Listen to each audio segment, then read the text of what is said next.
take a view on it. It is his duty, constitutional duty, to brief the governor on a regular basis, which he has never done. The bills which are pending with me, I have written to him. Come and brief me, I have certain queries. He does not come. Then how do I make how do I decide?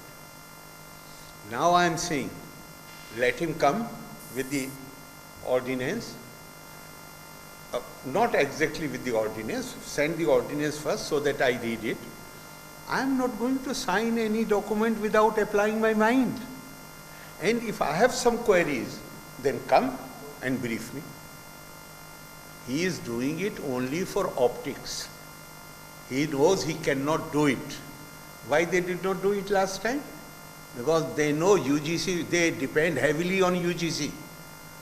The academic world will not accept it. There is something called autonomy of the universities, dignity of intellect. If you will, Honorable Supreme Court is saying that state government has no role in the appointment of the vice chancellors. They will start deciding who the chancellor will be. This is not any mercy of the state assembly or the then government. All over India, this is the arrangement. This convention has developed in order to protect the university from executive interference. It is necessary that governor should be the, this convention is now as old as, in fact it is continuing since earlier, but in free India, as old as freedom of India. They know they are doing it only to say that he has had offered. Now situation stands drastically, radically changed.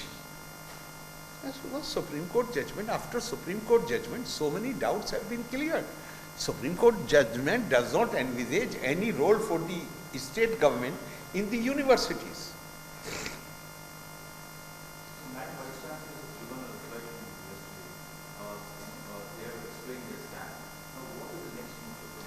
It is not a question of next move. The Honorable High Court has said that they may take some more time to decide the writs of the Vice Chancellors. As soon as the writs are, Honorable Court takes a final decision. They have explained their stand. Now, what is the next move? It is not a question of next move. The Honorable High Court has said that they may take some more time to decide the writs of the Vice Chancellors. As soon as the writs are, Honorable Court takes a final decision, then Chancellor can decide on their explanations. Governor, there has been over the years multiple types of contentions, issues between your office and certain ministers and the government. The genesis of it, probably if you look at it, dates back to the incident in Kannur University, where an attack happened. You have also said there was a conspiracy which has probably been hatched in Delhi.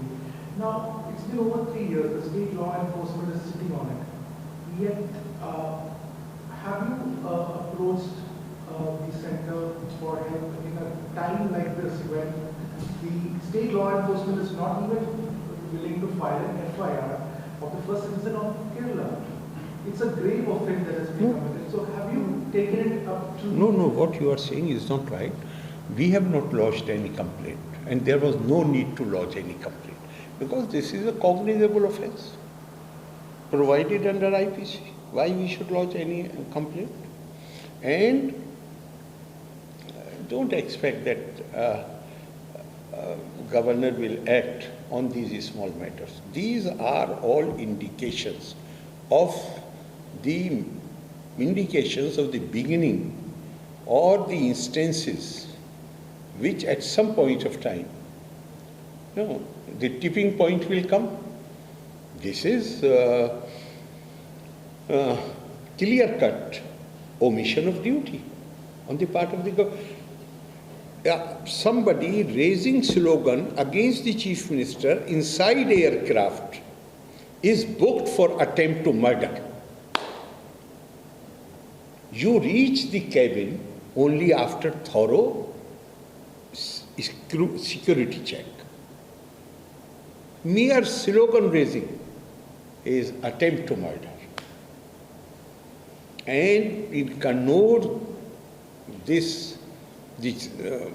possibly he was at that time Rajya Sabha member, the protocol requires that unless the governor leaves the stage, nobody can move from there, those who are sitting on the stage. And he goes down to the audience, and you can see in the video, he's inciting people to raise slogans. Governor, my question is, if the state law enforcement does not do anything, are you okay with it? It's not a question of being okay.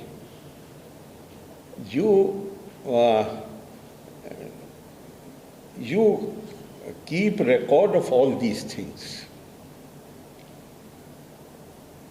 And you give long rope.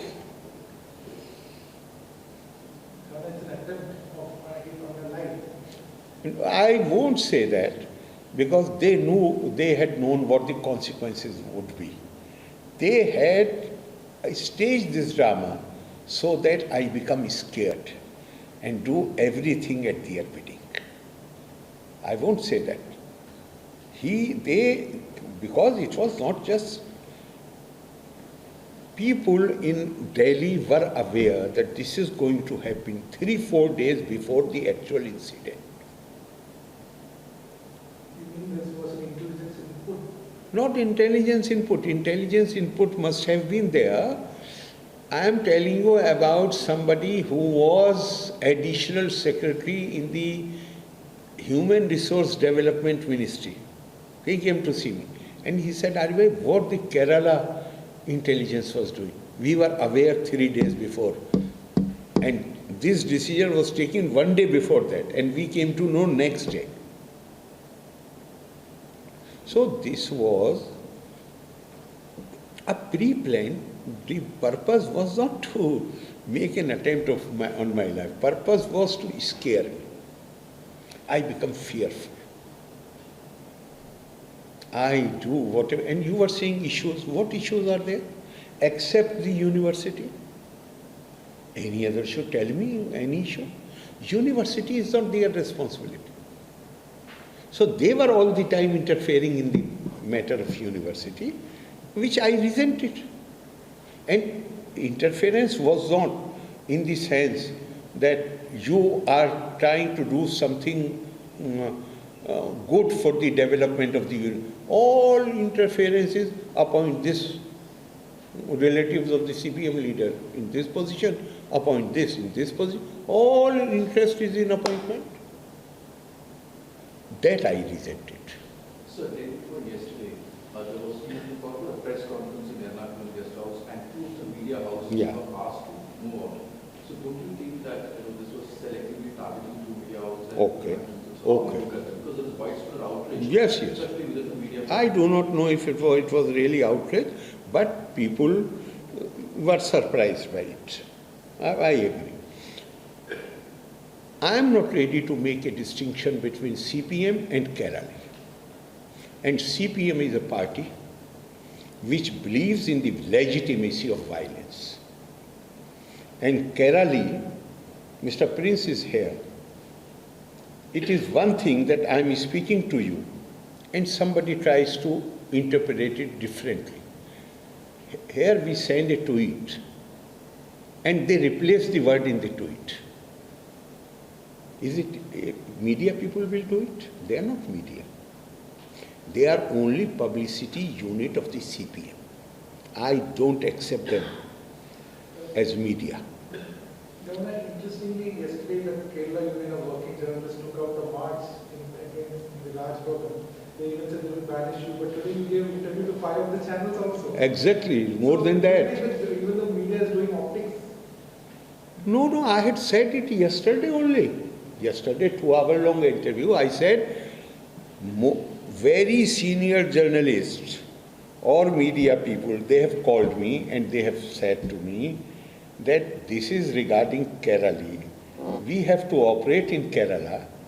Therefore, we have no option but to go and join them. told me on phone. And Kerala and Media One, Jamaat Islam, you know, since when they are opposing? Is there any special thing? If I go to, even if I go for, simply for refresh myself to Ponmudi, what is special about it? 15 days, more than 15 days every month I spend outside Kerala, this state, that state, that state. Now I'm going on 12th night. I will reach Delhi, 13th I am in Dehradun, 14th I am in Patna, 15th I am in Delhi, 16th I am in Bhubaneswar. I keep, and I went to get these forest officials had invited. So you were just listening into this live briefing of the Kerala governor amidst the ongoing tussle that you have seen between the governor and the left government. Do remember earlier the Kerala cabinet has decided to bring in an ordinance to remove the governor Arif Mohammad from the post of chancellor. He's hitting back. He says, I don't have that ordinance yet. I need to put my mind on it. He's clearly daring the Pinarayi Vijayan government to do that. He's also speaking on the other issue of journalists, remember, having been blocked from one of his press conferences. And we'll have to see how the Pinarayi Vijayan government now responds to this dare coming in from the Kerala governor.